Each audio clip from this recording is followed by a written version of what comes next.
He locked his pregnant wife in their burning trailer until a group of bikers saw the smoke. The smoke rose black against the morning sky like a prayer God wasn't answering. Trace Dalton saw it first, a column of dark rising from the pines 2 miles off Highway 39, thick and wrong, the kind of smoke that came from things that shouldn't burn.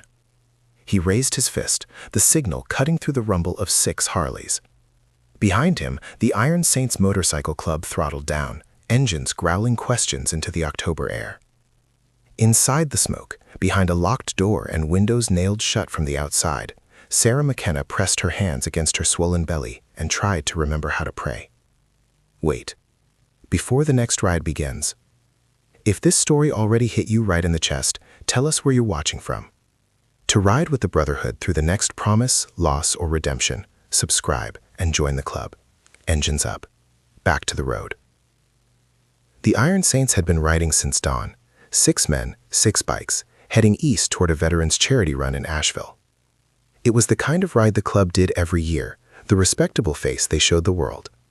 Raise money for wounded warriors, shake hands with local politicians. Prove that men in leather vests could be pillars of the community when they wanted to be.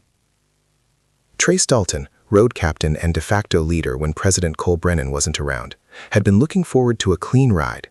No drama, no trouble. Just brothers, chrome, and open highway. The smoke changed everything. "That's not a brush fire," said Bishop, pulling alongside Trace. He was the club's enforcer, massive, quiet, with eyes that missed nothing. "Too much structure in it. That's a building." "Could be a barn," offered Knox, the youngest member, barely 26 and still eager to prove himself. "Could be," Trace agreed, but his gut said otherwise. Gut said someone was in trouble. He signaled to turn. The Saints followed, 6 bikes leaving the highway for a dirt road that cut through pine forest toward the source of the smoke. They rode in tight formation, instinct taking over. When one brother moved toward danger, the others followed. No discussion needed. The trailer came into view through the trees like a vision from hell. It was a single wide, 30 years old and dying badly, flames crawling up the eastern wall where the kitchen must have been. But it wasn't the fire that made Trace's blood go cold. It was the bars on the windows, the heavy chain wrapped around the front door handle, padlocked shut. The motorcycle, not a Harley, some Japanese street bike, lying on its side in the dirt, still ticking as the engine cooled. Someone had left in a hurry. Someone had locked the doors before they left. Trace killed his engine. The other Saints followed suit. The sudden silence filled by the crackle of flames and something else, a sound that made every man there go rigid. Screaming. A woman's voice, high and desperate, coming from inside the trailer. "Help! Please! Someone help me!" Bishop was off his bike before Trace could give the order, moving with the kind of purpose that came from military training and instinct honed in places where hesitation meant death. The other Saints followed. Knox, Diesel, Mason, and Hawk, the old veteran who'd seen enough burning buildings in Vietnam to last 3 lifetimes. "Back door!" Trace shouted, running toward the rear of the trailer. Smoke was pouring from gaps in the siding, the metal walls already buckling from the heat. They had minutes, maybe less. The back door was locked too, but not chained. Bishop hit it with his shoulder once, twice. The frame splintered. The third hit took it off the hinges. Smoke billowed out, black and toxic. Inside, flames were consuming the kitchen, racing along walls covered in old paneling that burned like kindling. "Help!" The woman's voice came from deeper in the trailer, choked with smoke and terror. "Please!" Trace pulled his bandana over his mouth and nose, then plunged into the smoke. The heat was immediate and brutal, the air so thick he couldn't see 3 feet ahead. He dropped low, where the air was marginally better, and crawled forward. Behind him, Bishop's voice. "Find her! I'll get the fire!" Through the smoke, Trace saw her. She was in what must have been the bedroom, pressed against a window that had been nailed shut from the outside, 2x4s across the frame, secured with deck screws. Professional work. Deliberate. Whoever had done this had wanted to make sure she couldn't get out. The woman was maybe 25, with long dark hair and eyes wild with panic. She was heavily pregnant, 7, maybe 8 months, and her nightgown was soaked with sweat and fear. When she saw Trace, something between hope and disbelief crossed her face. Please, she gasped. Please get me out. He locked me in. He set the fire and locked me in. Trace didn't waste time with questions. Away from the window. He pulled a multi-tool from his belt, flipped out the pliers, and started working on the screws holding the 2x4s. They were tight, driven deep. Whoever had put them in hadn't wanted them coming out easy. The smoke was getting thicker. Behind him, Trace could hear Bishop and the others fighting the fire with extinguishers from their bikes. Never rode without them, but the flames were winning. The trailer was a tinderbox. They had minutes.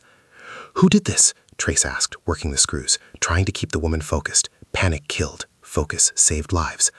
My husband, Danny, she coughed, doubling over. When she straightened, there were tears cutting tracks through the soot on her face. He found out I was leaving, that I was going to my sister's. He said if he couldn't have me, nobody would. The first screw came free, then the second. The 2x4 clattered to the floor. What's your name? Trace asked, starting on the next board. Sarah McKenna. All right, Sarah, I'm Trace. My brothers and I are getting you out of here. But I need you to stay calm, breathe shallow, and trust me. Can you do that? Sarah nodded, hands cradling her belly protectively. The next 2x4 came free faster. Trace could feel the heat intensifying behind him, feel the way the floor was starting to buckle. The trailer's frame was giving way. Bishop appeared through the smoke, his face black with soot. Trace, we gotta move. Propane tank's gonna blow. Of course there was a propane tank, because this nightmare needed to get worse. Trace ripped the last 2x4 free and grabbed the window. It was the old jalousie kind, individual panes of glass in a metal frame. He yanked hard. Nothing. It had been painted shut years ago, layers of cheap latex sealing it closed.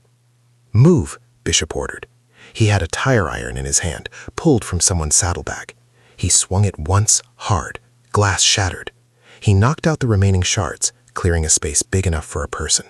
Big enough for a pregnant woman if she turned sideways. Come on! Trace reached through the window, grabbed Sarah's hands. Climb through. We've got you. Sarah tried, but her belly caught on the frame. She couldn't fit. I can't. Panic was rising in her voice. I can't fit. Outside, Knox appeared at the window, his young face grim. Trace, we gotta widen it. The frame. He didn't finish. Bishop was already moving, the tire iron swinging against the aluminum frame, bending it, forcing it wider. Metal screamed. Glass cut Bishop's hands. He didn't slow down. Now! Bishop shouted. Go now! Trace pulled. Knox pulled from outside. Sarah pushed with everything she had. She came through the window in a rush, falling into Knox's arms outside. He caught her, stumbled back, lowered her to the ground, away from the trailer. Trace! Bishop! Out! Hawk's voice, commanding and urgent. The old veteran knew what was coming. Trace threw himself through the window, hit the ground hard, rolled. Bishop followed, his vest smoking from embers that had caught in the leather. Run! Hawk shouted. They ran. The propane tank exploded when they were 30 yards away, the blast wave hitting them like a fist. Trace felt himself lifted, thrown, the world spinning. He hit the ground hard enough to see stars, ears ringing, unable to hear anything but a high-pitched whine. When his vision cleared, he pushed himself up on shaking arms. Around him, the other saints were doing the same, checking themselves, checking each other. Knox had thrown himself over Sarah, protecting her from the blast. Mason was bleeding from a cut on his forehead. Diesel's jacket was torn. Hawk was already on his feet, doing a quick head count. Everyone good? Trace's voice sounded distant through the ringing in his ears. Nods all around. Bruised, cut, ears ringing, but alive. Trace crawled over to where Sarah lay on the ground, Knox still hovering protectively. Sarah, you hurt? She was crying, hands on her belly, but when she looked up, her eyes were clear. I'm okay. The baby's moving. She's okay. Relief flooded through Trace. They'd made it. Against odds that should have killed everyone involved, they'd made it. The trailer was fully engulfed now, flames 50 feet high, black smoke boiling into the sky. Nothing inside would survive. Whatever life Sarah McKenna had lived in that place was ash. Trace pulled out his phone. No signal. They were too deep in the pines. Knox, ride back to the highway. Call 911. Tell them we need fire, police, and an ambulance. Tell them it's attempted murder. Knox nodded and ran for his bike. Bishop appeared at Trace's shoulder, his hands bloody from the glass, his face set in the expression that meant someone was going to pay. Her husband did this, locked her in. Set the fire, left her to burn. Yeah. Trace looked at the burning trailer, then at Sarah on the ground, crying and cradling her unborn child. Rage settled in his chest, cold and purposeful. Yeah, he did. We gonna let him get away with that? Bishop's voice was quiet, dangerous. Trace looked at his brother. Bishop was asking permission to do what Bishop did best: make problems disappear. The club existed in a gray space between legal and not, and when the law couldn't or wouldn't protect people, the saints had been known to step in. But this wasn't their county, wasn't their jurisdiction, and the woman needed them here, now, not out hunting her piece of shit husband. We're gonna let the law handle it, Trace said, but we're also gonna make sure she's safe, that this Danny asshole doesn't come back to finish what he started. Bishop nodded slowly. He didn't like it, Trace could see that, but he accepted it. The club had rules. The road captain's word was law when the president wasn't present. Diesel brought water from his saddlebag, helped Sarah sit up, let her drink. Hawk checked her over with the practiced efficiency of a combat medic, looking for injuries, asking questions about pain and dizziness and bleeding. You're in shock, Hawk told her gently, and you might have smoke inhalation, but you and the baby seem okay for now. Paramedics will know more. Thank you, Sarah whispered. Thank you all. If you hadn't seen the smoke. She didn't finish, didn't need to.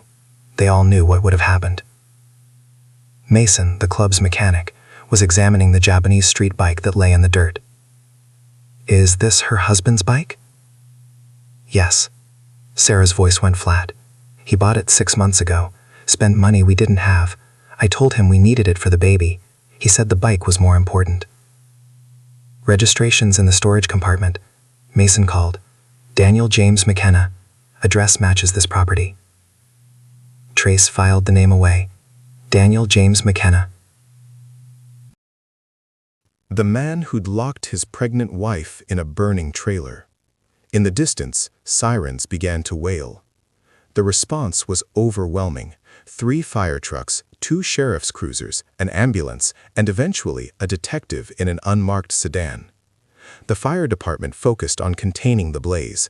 The trailer was lost, but the pines around it were dry, and October wind could turn this into a forest fire fast. The paramedics took Sarah to the ambulance, checking her vitals, listening to the baby's heartbeat, starting an IV for fluids. Trace stayed close, answering questions, making sure she wasn't alone. The sheriff's deputies separated the saints, taking statements. They did it professionally but firmly, the way cops always handled bikers, polite enough, but with hands near their weapons, eyes watching for any sign of trouble. Trace gave his statement to a deputy named Williams, late 20s, military-bearing, the kind of cop who'd actually seen some shit. Trace laid it out clean, saw the smoke, investigated, found a woman locked inside a burning trailer, got her out before the propane tank blew. "And you just happened to be riding by?" Williams asked, pen hovering over his notepad. "We're heading to the Veterans Charity Run in Asheville, saw the smoke from the highway." "That's convenient." Trace met the deputy's eyes. "Deputy, I don't know what you're implying, but 6 men saw a woman in trouble and stopped to help. That's not convenient, that's human decency."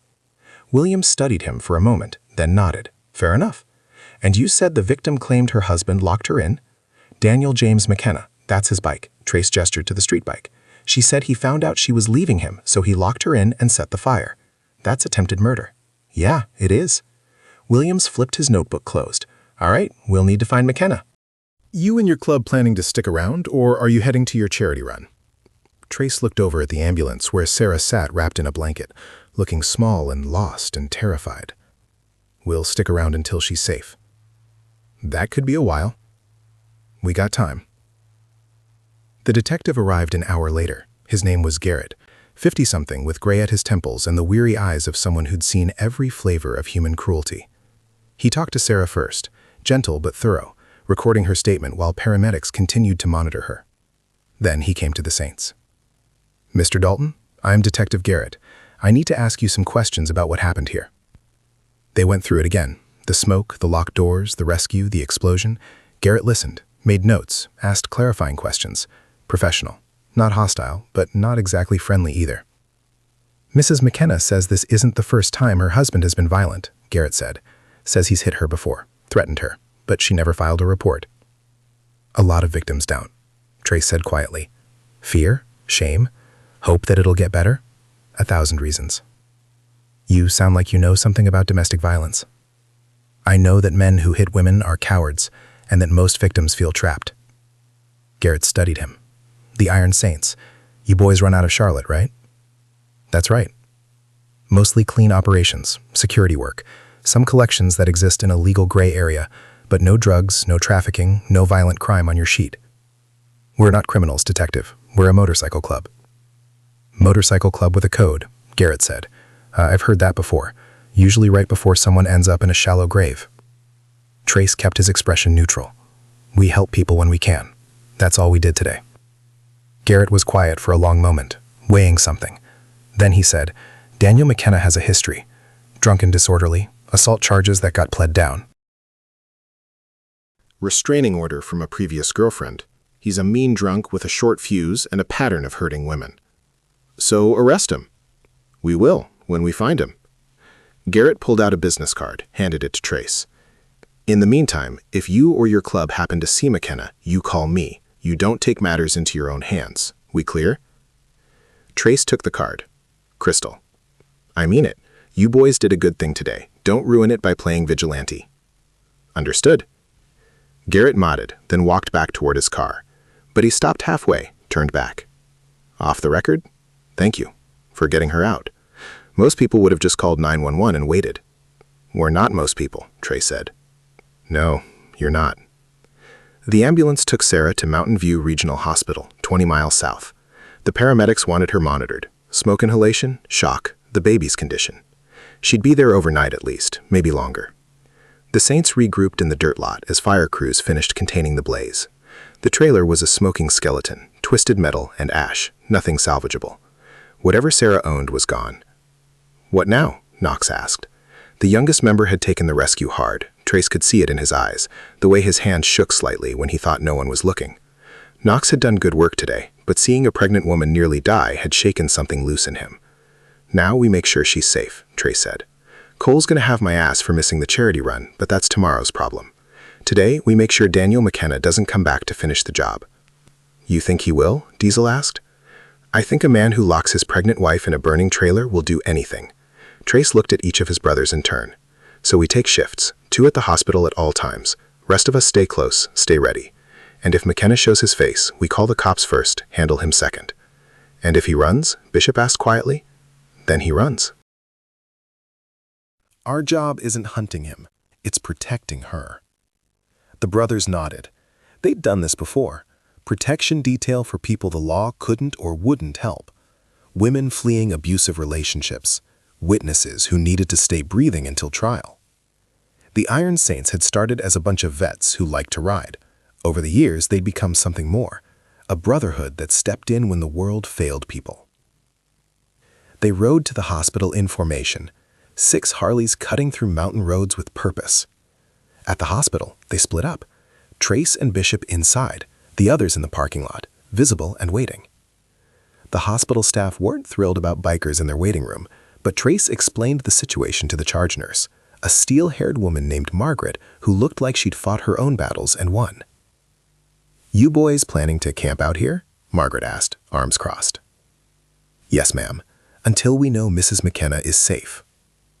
Hospital policy says. Hospital policy can make an exception for attempted murder victims, Trace said firmly but respectfully. We're not here to cause trouble. We're here to make sure trouble doesn't find her. Margaret studied him, then sighed. All right, but you stay in the waiting area, no weapons, no intimidating other patients, and if security tells you to leave, you leave. Yes, ma'am. Sarah was in room 314, under observation. Trace and Bishop took up position in the hallway outside, visible to anyone who came looking. They didn't talk much, didn't need to. After 15 years riding together, silence between them was comfortable. Around 8 p.m., a woman arrived at the nurse's station asking for Sarah McKenna. She was in her 30s, with Sarah's same dark hair and worried eyes. When she saw Trace and Bishop standing guard, she stopped. Who are you? She asked, suspicious. Friends, Trace said. You're her sister. Rachel. How did you... Sarah said she was going to stay with me, that she was leaving Danny. Rachel's eyes filled with tears. I told her to come sooner, told her Danny was dangerous, but she kept saying she could handle it, that it would get better. It's not her fault, Trace said gently. None of this is her fault. I know, Rachel swallowed hard. Can I see her? Room 314. She's okay. She and the baby are both okay. Rachel started toward the room, then stopped and looked back. You're the bikers who saved her. The nurse told me. She said if you hadn't been there... Her voice broke. Thank you, God. Thank you. She disappeared into the room. Through the door, Trace heard Sarah's voice, choked with tears, then Rachel's, then the sound of two sisters holding each other and crying. Bishop shifted beside him, uncomfortable with emotion. We should check in with the others, make sure no one spotted McKenna. Trace pulled out his phone. Messages from the brothers in the parking lot. No sign of the husband. Knox had called the club president, explained the situation. Cole was pissed about missing the charity run, but he understood. Protecting innocence came first. Always. The night crawled by. Hospital sounds, beeping monitors, hushed conversations, the squeak of nurses' shoes on linoleum. Trace and Bishop rotated with the other saints, 2-hour shifts, keeping fresh eyes on the hallway. Around midnight, Detective Garrett arrived. We found McKenna's credit card activity, he told Trace. Gas station in Tennessee, 3 hours ago. He's running. Good. We've issued a warrant. He'll be picked up when he surfaces. Garrett looked tired. How's Mrs. McKenna? Stable. Her sister's with her now. And you boys are playing bodyguard? Until she's safe, Trace confirmed. Garrett studied him. You know, in my 20 years doing this job, I've learned that people are complicated. Good people do bad things. Bad people sometimes surprise you, but guys like McKenna, they're simple. They're cowards who hurt people weaker than them. And they don't stop unless someone makes them stop. We planning to make him stop. The law is, Garrett said, but between you and me, I'm glad she's got you boys watching her back, because the law can't be everywhere. After Garrett left, Trace sat in the uncomfortable plastic chair and thought about Sarah McKenna, about how she'd looked pressed against that window, pregnant and terrified, smoke filling her lungs, about how close they'd come to being too late. The saints had saved her today, but saving her once wasn't enough. Men like Daniel McKenna didn't stop. They came back. They finished what they started. Unless someone stopped them first. Bishop returned from his patrol of the parking lot, reading the look on Trace's face. You're thinking about finding him. It wasn't a question. I'm thinking about how many women die because the law can't protect them, Trace said. How many Sarah McKennas are out there right now, locked in burning trailers? We can't save them all. I know, but we saved this one, and I want to make sure she stays saved. Garrett said McKenna's running. For now. But guys like him, they can't help themselves. They stew. They drink. They convince themselves it wasn't their fault, that she deserved it, that she drove them to it, and then they come back to punish her for surviving. Bishop settled into the chair next to Trace, his bulk making the plastic creak. So we wait, we watch, and if he comes back, we call the cops, Trace said firmly. We're not executioners, brother. We protect. That's the code. Sometimes protecting means putting someone in the ground. Not this time. This time we do it clean. We keep her safe until the law catches up, then we walk away. Bishop nodded slowly, accepting it. But both men knew the truth. If Daniel McKenna came back, if he threatened Sarah again, the code might not be enough to keep them from doing what needed to be done. 3 days passed. Sarah remained in the hospital for observation. The smoke inhalation had been worse than initial assessment suggested, and the doctors wanted to monitor the baby's heartbeat, check for any signs of premature labor. The saints rotated shifts, 2 at the hospital, the others nearby, ready to move. They slept in shifts at a motel down the road, showered in rotation, ate fast food and truck stop coffee. It wasn't comfortable, but comfort wasn't the point. Sarah's sister Rachel brought clothes, toiletries, a small photo album of better times. She sat with Sarah for hours, making plans for after, a place to stay, lawyers to call, restraining orders to file. You can't go back, Rachel kept saying. Promise me you won't go back. I promise, Sarah would reply. I'm done. I'm so done. On the second day, Sarah asked to see Trace. The nurse came to get him from the waiting area, and he followed her into room 314.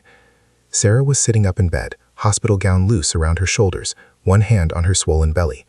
She looked better, color back in her face, eyes clear. But there was something fragile underneath, like glass that had cracked but hadn't shattered yet. "Hi," she said softly. "Hey, how you feeling?" "Alive. Thanks to you." She gestured to the chair next to the bed. "Will you sit, please?" Trace sat carefully, aware of how big he was in the small room, how his presence might feel intimidating. "I wanted to thank you," Sarah said. "You and your friends. The nurses told me what you did, breaking down the door, getting me out, staying here to make sure I'm safe." Tears welled in her eyes. "Why? You don't know me. Why would you do that?" Trace thought about how to answer about the code, about the brotherhood, about how men like him had made mistakes in their lives, and sometimes tried to balance the scales by doing right when they could. "Because it was the right thing to do," he said finally. "Because you needed help, and we were there." Most people would have just called 911. We're not most people. Sarah laughed, watery and real. "No, you're definitely not." She wiped her eyes. "Rachel says you've been here every day, taking shifts, making sure Danny doesn't come back." "Yes, ma'am." "The police say he's in Tennessee, that they'll catch him." "They will." "And if they don't?" Sarah's eyes sharpened. "What then?" Trace held her gaze. "Then we make sure you're somewhere safe, that he can't find you." "You'd do that? For a stranger?" "You're not a stranger anymore. You're someone we pulled out of a fire. That makes you ours to protect." The words came out rougher than he intended, more possessive, but Sarah didn't flinch. She nodded like she understood. "I was so stupid," she whispered. "Staying with him, making excuses, thinking it would get better." "It's not your fault," Trace said firmly. "What he did, that's on him, not you. Never you. I knew he was dangerous. After the first time he hit me, I should have left. But I was pregnant and I had no money, and I kept thinking maybe the baby would change him, that becoming a father would make him—" She stopped, shook her head. "Stupid. Not stupid. Human. You wanted to believe in him. That's not a weakness." Sarah looked at him for a long moment. "You've seen this before. Women like me." It wasn't a question, but Trace answered anyway. "Yeah. Too many times." "Did they survive? The other women?" "Some did. Some didn't." Sarah's hand moved protectively over her belly. "I want to survive. I want my daughter to have a chance at something better than this." "She will," Trace promised. "You both will." On the third night, Daniel McKenna made his move. He didn't come to the hospital. Even drunk and stupid, McKenna apparently had enough sense to avoid a building full of witnesses and security. Instead, he went to Rachel's house, the sister's address he must have pulled from Sarah's phone or mail. Rachel called 911 first, then Trace. "He's here," she said, voice shaking. "Banging on my door, screaming that he knows Sarah's coming here, that he's going to— Oh God, he's got a gun! He's waving a gun around!" "Lock yourself in a room," Trace ordered, already moving, Bishop and the others following. "Stay on the line with 911. We're 10 minutes out." They made it in 7. Rachel's house was a small ranch in a quiet neighborhood, the kind of place where nothing bad was supposed to happen. Daniel McKenna's street bike was parked in the driveway, and the man himself was on the front porch, pounding on the door with one hand, a pistol in the other. He was exactly what Trace expected, late 20s, skinny in the way of meth users or heavy drinkers, tattoos that looked like prison work. Dangerous because he was desperate, because he'd burned his bridges and had nothing left to lose. The Saints rolled up quiet, killing their engines a block away, approaching on foot. 6 large men in leather vests, moving with purpose. McKenna didn't hear them until Bishop spoke. "Put the gun down." McKenna spun, the pistol swinging wild. Up close, Trace could see his eyes, red-rimmed, pupils dilated. High on something, drunk on something else, the worst possible combination. "Who the fuck are you?" McKenna slurred. "The guys who pulled your wife out of the fire you tried to kill her in," Trace said evenly. "Put the gun down before you do something you can't take back." "Sarah's my wife, mine. She can't just leave." McKenna's voice was rising, panic and rage mixing. "I'm gonna make her understand, gonna make her come home." "That's not going to happen," Bishop said. His voice was calm, but his body was coiled, ready. "Your wife's safe. You're going to jail. Only question is whether you go in handcuffs or a body bag." McKenna's gun hand shook. He was sweating despite the cool night, his breath coming fast and shallow. "You can't stop me. Nobody can stop me. She's mine." In the distance, sirens. The police were coming. It's over, Danny, Trace said, keeping his voice level. You tried to kill her. You failed. Now you run or you go to prison. But either way, you don't touch her again. "I'll kill her!" McKenna screamed. "I'll kill her and that bastard baby! They're mine, and if I can't have them, nobody!" He didn't finish. Bishop moved. 15 years of combat training, of close quarters fighting, of dealing with armed men in situations where hesitation meant death. Bishop closed the distance in 3 strides, his hand clamping on McKenna's wrist, twisting. The gun clattered to the porch. Bishop drove his knee into McKenna's gut, folding him over, then swept his legs. McKenna hit the porch hard, the wind knocked out of him. Bishop was on him in a second, one knee on his back, hands securing his arms. "Clear," Bishop called. Trace kicked the gun away, secured it. Knox grabbed zip ties from his pocket. The Saints always carried restraints, and bound McKenna's hands behind his back. The whole thing took maybe 10 seconds. By the time the sheriff's deputies arrived, lights and sirens filling the quiet neighborhood, Daniel McKenna was trussed up on the porch, Bishop sitting on him like a boulder on a snake. Deputy Williams was first out of the car, hand on his weapon, assessing the scene. When he saw the Saints, the bound suspect, the gun secured on the porch, his expression shifted from ready for combat to bemused. "You boys just can't help yourselves, can you?" he said. "He had a gun," Trace said, "was threatening his wife's sister. We intervened." Williams looked at McKenna, then at the gun, then at the 6 bikers. "You intervened, right, and I suppose he just happened to end up in zip ties." "We carry them for emergencies," Diesel offered helpfully. "Of course you do." Williams called for backup, then started processing the scene. He read McKenna his rights, got him into cuffs, loaded him into the cruiser. The whole time, McKenna was screaming about Sarah, about his rights, about how they couldn't do this to him.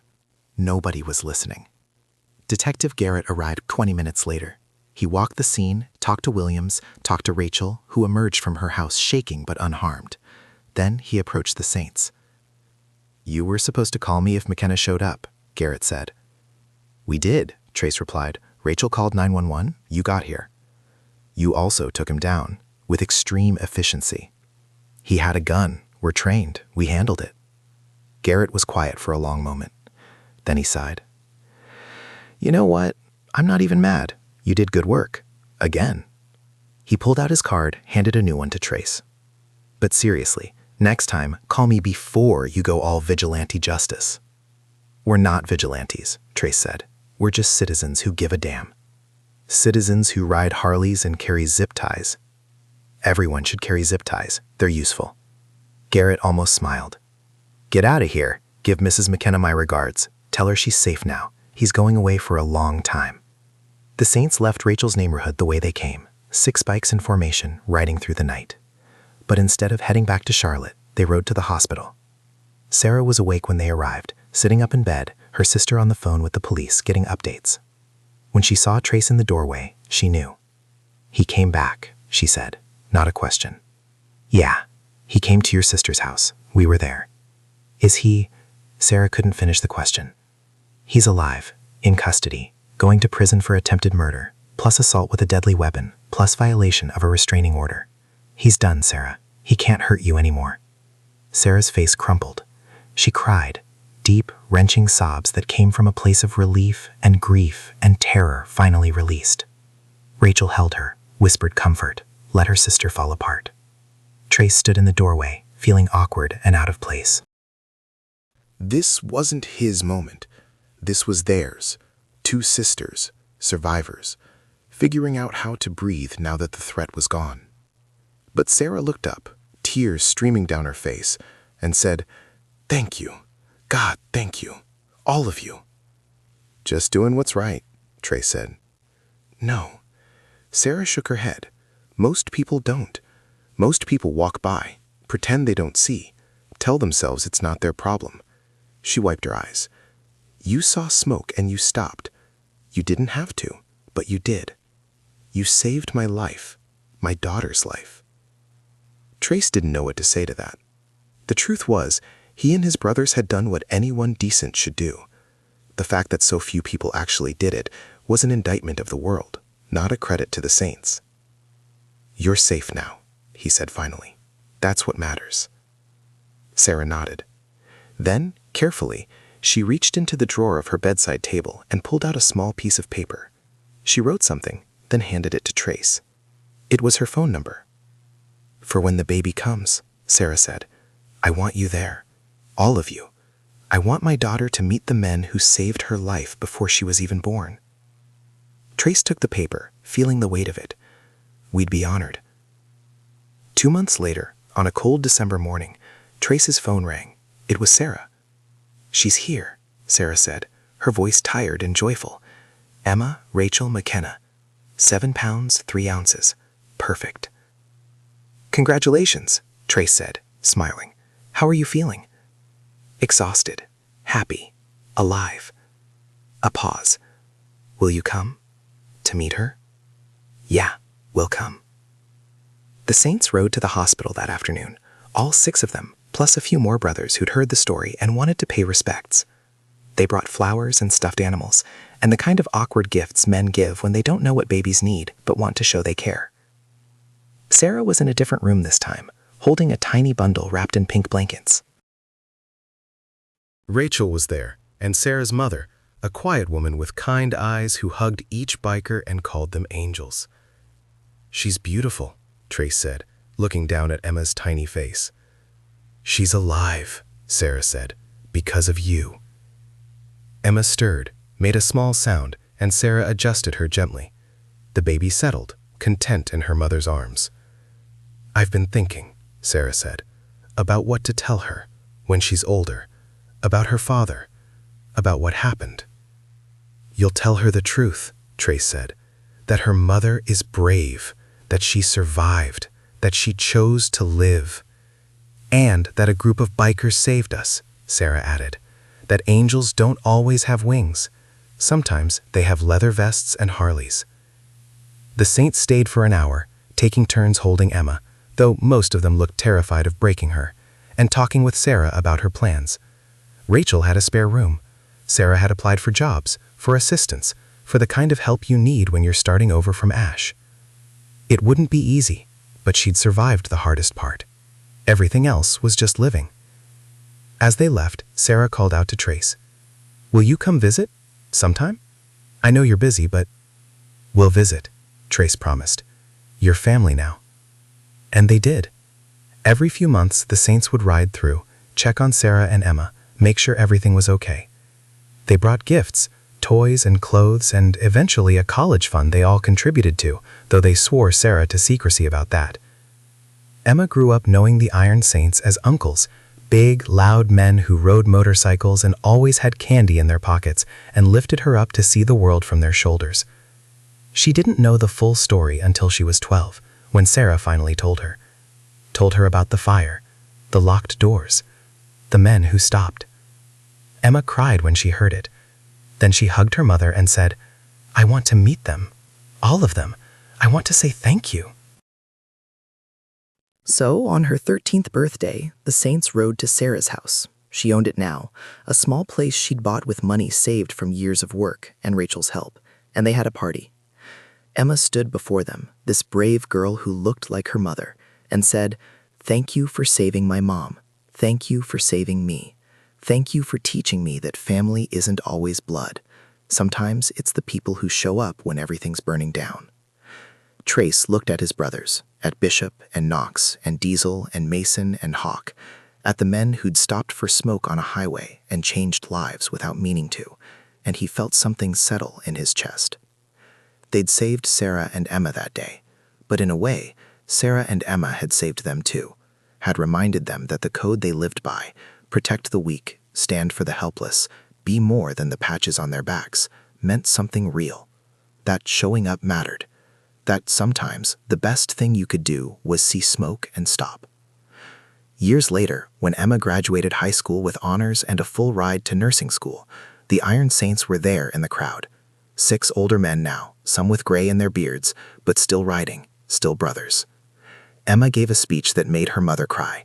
"My mom taught me to be strong," she said, "but the Iron Saints taught me to be brave. There's a difference. Strength is surviving. Bravery is stopping when you see smoke. She looked directly at Trace when she said it. After the ceremony, Emma approached him, diploma in hand. "I'm going to be a nurse," she said. "Trauma and emergency medicine. Because of you guys. Because you didn't hesitate. Because you ran toward the fire when everyone else would have run away."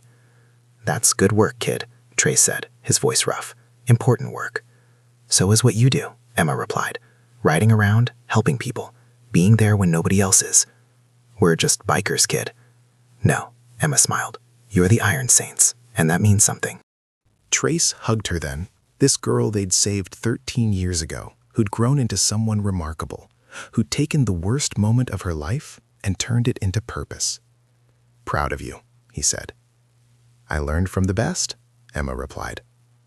That night, the Saints rode home under a sky full of stars, 6 bikes in formation, engines rumbling harmony. They'd ridden thousands of miles together, through good times and bad, through loss and victory, and everything in between. But the best ride was still that October morning when they saw smoke and stopped. When they chose to be more than leather and chrome. When they remembered that sometimes the most important thing you could do was show up for someone who needed you, and keep showing up long after the smoke cleared. The Saints rode to the hospital that afternoon, all 6 of them, plus a few more brothers who'd heard the story and wanted to pay respects. They brought flowers and stuffed animals and the kind of awkward gifts men give when they don't know what babies need but want to show they care. Sarah was in a different room this time, holding a tiny bundle wrapped in pink blankets. Rachel was there, and Sarah's mother, a quiet woman with kind eyes, who hugged each biker and called them angels. "She's beautiful," Trace said, looking down at Emma's tiny face. "She's alive," Sarah said, "because of you." Emma stirred, made a small sound, and Sarah adjusted her gently. The baby settled, content in her mother's arms. "I've been thinking," Sarah said, "about what to tell her when she's older, about her father, about what happened." "You'll tell her the truth," Trace said, "that her mother is brave, that she survived, that she chose to live, and that a group of bikers saved us," Sarah added, "that angels don't always have wings. Sometimes they have leather vests and Harleys." The Saints stayed for an hour, taking turns holding Emma, though most of them looked terrified of breaking her, and talking with Sarah about her plans. Rachel had a spare room. Sarah had applied for jobs, for assistance, for the kind of help you need when you're starting over from ash. It wouldn't be easy, but she'd survived the hardest part. Everything else was just living. As they left, Sarah called out to Trace, "Will you come visit? Sometime? I know you're busy, but—" "We'll visit," Trace promised. "You're family now." And they did. Every few months, the Saints would ride through, check on Sarah and Emma, make sure everything was okay. They brought gifts, toys and clothes, and eventually a college fund they all contributed to, though they swore Sarah to secrecy about that. Emma grew up knowing the Iron Saints as uncles, big, loud men who rode motorcycles and always had candy in their pockets and lifted her up to see the world from their shoulders. She didn't know the full story until she was 12, when Sarah finally told her.